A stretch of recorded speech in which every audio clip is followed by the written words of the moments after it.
নমস্কার, দেখছেন update Bangla YouTube channel. জানাবো আজকের কিছু বাছাই করা গুরুত্বপূর্ণ খবর। প্রধান সংবাদগুলি জানার আগে শুরুতেই সংবাদ শিরোনাম। মোথাবাড়ি ইস্যু, সনাতনী হিন্দুদের রক্ষা করতে বিরাট পদক্ষেপ নিলেন শুভেন্দু। ফিরতে না ফিরতেই বিধায়কদের বিরুদ্ধে বড় পদক্ষেপ নিতে পারেন মমতা। এবার বিজেপি না জিতলে হিন্দু বাঙালিরা বিপদে পড়বে, বললেন মিঠুন। গণধর্ষণ নয়, তিলোত্তমা কাণ্ডে কি প্রমাণ মিলল, রিপোর্ট জানিয়ে দিল সিবিআই। লন্ডনে ঘাট ধাক্কা খেয়েও শিক্ষা হয়নি, মমতা সফরে বিক্ষোভ নিয়ে অভয়াকে ঢাল করছে এসএফআই। এত ছোট মন নিয়ে মুখ্যমন্ত্রী কিভাবে হতে পারেন, ফের দিলীপের নিশানায় মুখ্যমন্ত্রী। রামনবমীতে ভিন রাজ্যের লোকজন অশান্তি পাকাতে পারে, আশঙ্কা ফিরহাদের। এবার আসছি বিস্তারিত খবরে। মোথাবাড়ি ঘটনা নিয়ে বর্তমানে সরগরম রাজ্য রাজনীতি। ইতিমধ্যেই এই নিয়ে সুর চড়িয়েছে বিজেপি।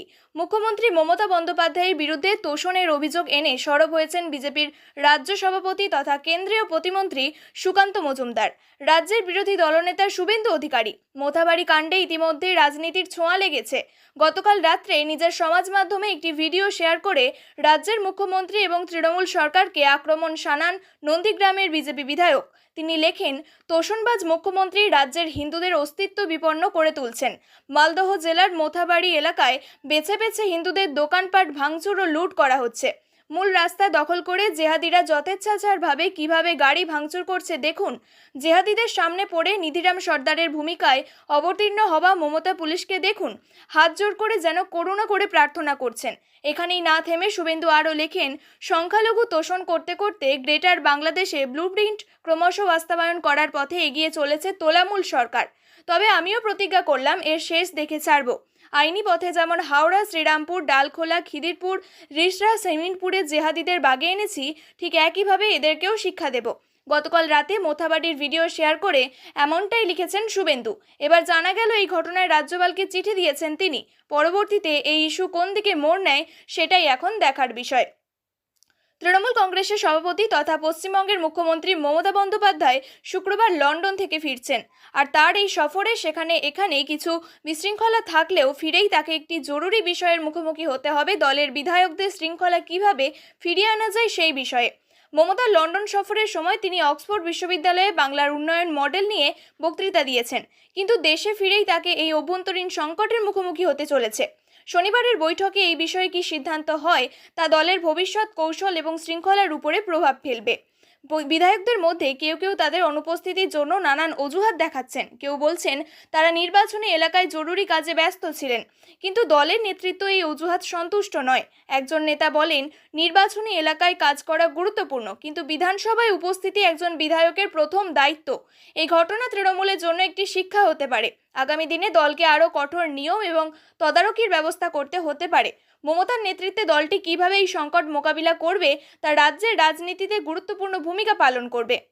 আগামী বছর রাজ্যে বিধানসভা নির্বাচন, তার আগেই বিজেপির অন্তর্দ্বন্দ্ব নিয়ে বিস্ফোরক মন্তব্য করলেন অভিনেতা তথা বিজেপি নেতা মিঠুন চক্রবর্তী। 2021 সালে বিধানসভা নির্বাচনের ফলাফল নিয়ে তিনি জানান, সেই সময় বিজেপির খারাপ ফলের জন্য আসলে অন্তর্দ্বন্দ্ব দায়ী ছিল। 2021 সালের বিধানসভা নির্বাচনের আগে বিজেপির হয়ে বাংলার ময়দানে নামেন মিঠুন চক্রবর্তী। যখন তিনি ছিলেন, এবার আমাদের জিততেই হবে। সম্প্রতি এক অনুষ্ঠানে যোগ দিয়ে তিনি বলেন, এবার আমরা জিতবই। সাংবাদিকদের প্রশ্নের উত্তরে মিঠুন জানান, দলের নেতাদের যেমন সুকান্ত মজুমদার, শুভেন্দু অধিকারীদের আলাদা আলাদা দায়িত্ব দেওয়া হয়েছে, তেমনি তাকেও আলাদা দায়িত্ব দেওয়া হয়েছে। এদিন মিঠুন চক্রবর্তী আর্জি জানিয়ে 9% হিন্দু ভোটার যারা বিজেপিকে ভোট দেন না তারা যেন বিজেপিতে ফিরে আসেন। তিনি মন্তব্য করেন, এবার যদি বিজেপি না জিততে পারে তবে হিন্দু বাঙালিরা বিপদে পড়বে। তবে তৃণমূল কংগ্রেসের দাবি, মিঠুন চক্রবর্তী যে বক্তব্য দিয়েছেন তাতে ভোট বাক্সে কোনো প্রভাব পড়বে না। তৃণমূল বিধায়ক হুমায়ুন কবির বলেন, এর আগে অমিত শাহের পাশে বসে মিঠুন বলেছিলেন 1 কোটি সদস্য হলে রাজ্যটা বিজেপির হবে, কিন্তু সেই লক্ষ্যেও পৌঁছাতে পারেনি বিজেপি। এবার তার কথায় কেউ ভোট দেবে না। তিনি আরও জানান, 2026 সালে বিজেপির ভোট শতাংশ আরও কমবে, এমনটাই তার বিশ্বাস। রাজ্যে আসন্ন বিধানসভা নির্বাচনে বিজেপির শক্তির পরীক্ষা হবে। রাজনৈতিক মহলে প্রশ্ন উঠছে, মিঠুনের মন্তব্য বিজেপির হয়ে সুবিধা এনে দিতে পারবে কিনা, তাও এখন দেখার বিষয়। আরজিকর কাণ্ডে মৃত তরুণী চিকিৎসককে ধর্ষণ করা হয়েছিল নাকি সেদিনের গণধর্ষণের ঘটনা ঘটে, এমনই প্রশ্ন করেছিলেন কলকাতা হাইকোর্টের বিচারপতি তীর্থঙ্কর ঘোষ। এবার আদালতে সেই প্রশ্নের উত্তর দিল কেন্দ্রীয় তদন্তকারী সংস্থা সিবিআই। সংস্থার তরফে স্পষ্ট জানানো হয়েছে, তিলোত্তমাকে গণধর্ষণ করা হয়নি। আদালতের নির্দেশ মেনে শুক্রবার হাইকোর্টে কেস ডায়েরি নিয়ে যায় সিবিআই। সেই সঙ্গে স্ট্যাটাস রিপোর্টও জমা দেয় গোয়েন্দা সংস্থা। আর তাতেই প্রমাণের কথা উল্লেখ করে সিবিআই জানিয়েছে এটা ধর্ষণের ঘটনা। আরজিকর মামলা সুপ্রিম কোর্ট থেকে হাইকোর্টে আসার পর প্রথম শুনানিতেই বিচারপতি তীর্থঙ্কর ঘোষ প্রশ্ন তুলেছিলেন, আর কি তদন্ত করা হলো? একটা চার্জশিটের পর আর কোনো চার্জশিট দেওয়া হয়েছে কিনা তাও জানতে চাওয়া হয়। শুক্রবারের শুনানিতে সিবিআই জানায়, তিলোত্তমাকে গণধর্ষণ করা হয়নি। তারা উল্লেখ করেন, ফরেনসিক বিভাগে তদন্ত উঠে এসেছে, একজন ওই জঘন্য কাজ করেছে।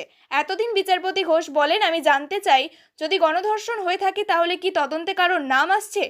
সিবিআই জানায়, সব প্রমাণ ডিএনএ পরীক্ষার জন্য ফরেনসিককে পাঠানো হয়। 14 জন চিকিৎসকের টিম কাজ করছিল। তারা জানিয়েছে একজনই এই কাজে যুক্ত ছিল। সিবিআই এর আইনজীবী আরও জানিয়েছেন, হাসপাতালের সঙ্গে যুক্ত সব নার্স ও চিকিৎসকদের জিজ্ঞাসাবাদ করা হয়েছে ইতিমধ্যেই।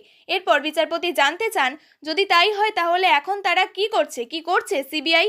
সিবিআই এর উত্তর, আমরা দেখছি বৃহৎ ষড়যন্ত্র আছে কিনা এবং প্রমাণ নষ্ট হয়েছে কিনা। ফোন কল ডিটেল সব দেখা হচ্ছে। বিচারপতির প্রশ্ন, ষড়যন্ত্র মানে কি? এই কথা শুনে সিবিআই বলে, এর অর্থ হলো পোস্ট অফেন্স কন্ডাক্ট।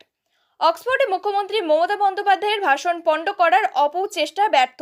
কার্যত উপস্থিতি জনতার কাছে ঘাড় ধাক্কা খেতে হয়েছে মুষ্টিমেয় এসএফআই সমর্থকদের। কিন্তু তাতেও সম্ভবত শিক্ষা হয়নি সিপিএম ছাত্র সংগঠনের। মুখ্যমন্ত্রীর সফরে ওই অনভিপ্রেত ঘটনার নেপথ্যে ব্যাখ্যা দিতে গিয়ে এবার আরজিকর কাণ্ডকে ঢাল করার চেষ্টা করল বাম ছাত্র সংগঠন। অক্সফোর্ডে মুখ্যমন্ত্রীর ভাষণ পণ্ড করার অপচেষ্টা নিয়ে এসএফআই এর ব্যাখ্যা, অক্সফোর্ডে গিয়ে মিথ্যা ভাষণ দেবেন আর এসএফআই চুপ করে শুনবে, তা হয় না। আরজিকর কাণ্ডে নির্ভয়ার যন্ত্রণা আমাদের সকলের আছে, তাই প্রশ্ন হয়েছে। বাম ছাত্র সংগঠন বলছে, ক্যাম্পাসে গণতন্ত্র, বাংলার শিক্ষা, স্বাস্থ্য, শিল্পের দুরবস্থা নিয়ে মমতা বন্দ্যোপাধ্যায় এবং ওনার বাহিনীকে এসএফআই প্রশ্ন করবেই। থ্রেড কালচারের বিরুদ্ধে কথা হবেই সর্বত্র, ইংল্যান্ড হোক বা ইংলিশ বাজার। প্রশ্ন হচ্ছে, স্রেফ প্রশ্ন করাই যদি উদ্দেশ্য হতো তাহলে সেটা প্রশ্ন উত্তর পর্বে না করে মুখ্যমন্ত্রীর ভাষণের মাঝে অহেতুক বিক্ষোভ দেখানোর অর্থ কি? অক্সফোর্ডে মুখ্যমন্ত্রীর অনুষ্ঠান সূচিতে তার ভাষণ শেষে প্রশ্ন উত্তর পর্বও ছিল। মুখ্যমন্ত্রীর প্রশ্ন নিতে এবং সব প্রশ্নের উত্তর দিতেও প্রস্তুত ছিলেন। কিন্তু এসএফআই সমর্থকরা সেসবের তোয়াক্কা না করেই ভাষণ চলাকালীনই এক প্রকার অসভ্যতা শুরু করে, যার জেরে ক্ষুব্ধ আয়োজকরা এবং সমবেত জনতা এক প্রকার ঘাড় ধাক্কা দিয়ে বের করে দেয় তাদের। এই ঘটনায় এসএফআই এতটাই সমালোচিত হয়েছে যে সিপিএম এর মুখপত্র এবং গণশক্তিতেও এই খবর প্রকাশ করা হয়নি। অথচ এসএফআই এক প্রকার নির্লজ্জভাবে পুরো ঘটনায় নিজেদের মুখ বাঁচাতে নির্ভয়াকে ঢাল করতে চাইছে। তৃণমূল অবশ্য পুরো বিক্ষোভ নিয়ে রীতিমতো আক্রমণাত্মক। তৃণমূল আগেই বলেছিল, মুখ্যমন্ত্রী সফরে অশান্তির ষড়যন্ত্র করার চেষ্টা হচ্ছে, তবে সেই ষড়যন্ত্র ব্যর্থ হয়েছে। গুটি কয়েক লোক নিয়ে ওই বিক্ষোভ নেহাত রাজ্যের বদনাম করার অপচেষ্টা ছাড়া কিছুই নয়। আবারও মুখ্যমন্ত্রীকে চাঁচাছোলা ভাষায় আক্রমণ বিজেপি নেতা দিলীপ ঘোষের। মমতা বন্দ্যোপাধ্যায়ের লন্ডন সফর নিয়ে কটাক্ষ ছুড়ে দিয়েছেন প্রাক্তন বিজেপির রাজ্য সভাপতি। বিদেশের মাটিতে দাঁড়িয়ে ভারতের অর্থনীতির সম্পর্কে মুখ্যমন্ত্রীর নেতিবাচক মন্তব্যের সমালোচনা করেছেন দিলীপ ঘোষ। লন্ডনে ভারতের অর্থনীতি সম্পর্কে মুখ্যমন্ত্রীর মন্তব্যে দিলীপ ঘোষ বলেন, সেই জন্যই তো তাকে কালো পতাকা দেখাতে হয়, গো ব্যাক শুনতে হয়। এত ছোট মন নিয়ে মুখ্যমন্ত্রী কিভাবে হতে পারেন? আমাদের দেশের সরকার যে কাজ করছে কারোর নাম বলতে হবে না, অন্তত দেশের নাম বলুন। অটল বিহারী বাজপেয়ী যখন বিদেশে গিয়েছিলেন তখন কংগ্রেস সরকার সম্পর্কে তিনি বলেছিলেন, ওটা আমাদের দেশের বিষয়, আমরা বুঝে নেব। এখানে আমি ভারতের প্রতিনিধি হিসাবে এসেছি, ভারত এগোতে চায়, আপনারা সাহায্য করুন। দিলীপ ঘোষ আরও বলেন, ভারতবর্ষে যদি কেউ বিনিয়োগ করে তাহলে সে কেন পশ্চিমবঙ্গে আসবে? আমি মমতা ব্যানার্জিকে চ্যালেঞ্জ করব, গত 10 বছর ধরে আপনি বিজনেস সামিট করছেন, তাতে কত ইনভেস্ট হয়েছে, কত মৌ স্বাক্ষরিত হয়েছে, আর কত কোম্পানি রাজ্য ছেড়ে চলে গেছে। সম্প্রতি অনেক বড় বড় কোম্পানি তাদের হেড অফিস বাংলা থেকে বাইরে নিয়ে গেছে। স্টেট ব্যাংকের হেড অফিস সেটাও চলে গেল, সরকারি সব দপ্তর চলে যাচ্ছে। এখানে শিল্প নাই, শুধু আছে রাজনীতি। সিঙ্গুর থেকে টাটার বিদায় পর্ব নিয়েও মমতা বন্দ্যোপাধ্যায়কে বেঞ্জির আক্রমণ শানিয়েছেন দিলীপ ঘোষ। তার কথায়, আপনি লড়াই করেছেন, পাড়ার ঝগড়া করেছেন জল আনতে গিয়ে, রাস্তায় জিন্দাবাদ করছেন, মানব না মানব না। বাংলার জন্য কি লড়াই করেছেন? টাটার ফ্যাক্টরি তুলে দিয়ে কার লাভ হয়েছে?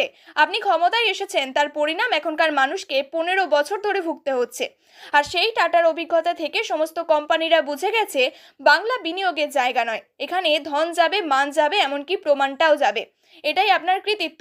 আরজিকর ইস্যু নিয়ে এদিন ফের একবার দিলীপ ঘোষের মন্তব্য ঘিরে চর্চা বেড়েছে। বিজেপি নেতা বলেন, যে তথ্য আসছে সেটা আসতে এত দেরি হচ্ছে কেন? মানুষের হাহাকার করছে। একটা ঘটনার জন্য বিদেশে মুখ্যমন্ত্রীকে মুখ ঝামটা খেতে হচ্ছে আরজিকর কাণ্ডের জন্য। কেন দেরি হচ্ছে? কাকে বাঁচানোর চেষ্টা করা হচ্ছে? মানুষ তাকিয়ে আছে আদালতের দিকে। আদালত সঠিক সময় সঠিক রায় দেবে, কিন্তু এদেরকেই বার করতে হবে কে ধর্ষণ করেছে বা কারা ধর্ষণ করেছে। ভিন রাজ্য থেকে অশান্তি পাকাতে বহিরাগতরা বাংলায় এসে প্ররোচনা দিতে পারে। রামনবমীর দিন এমনটাই আশঙ্কা প্রকাশ করলেন পুরমন্ত্রী ফিরহাদ হাকিম। ফিরহাদ বলেন, পশ্চিমবঙ্গে বিভিন্ন রাজ্যের মানুষ বসবাস করেন, তাদের মধ্যে মুষ্টিমেয় দু একজন গোলমালের চেষ্টা করছেন। তাদের চিহ্নিত করতে পারলেই চিন্তা থাকবে না।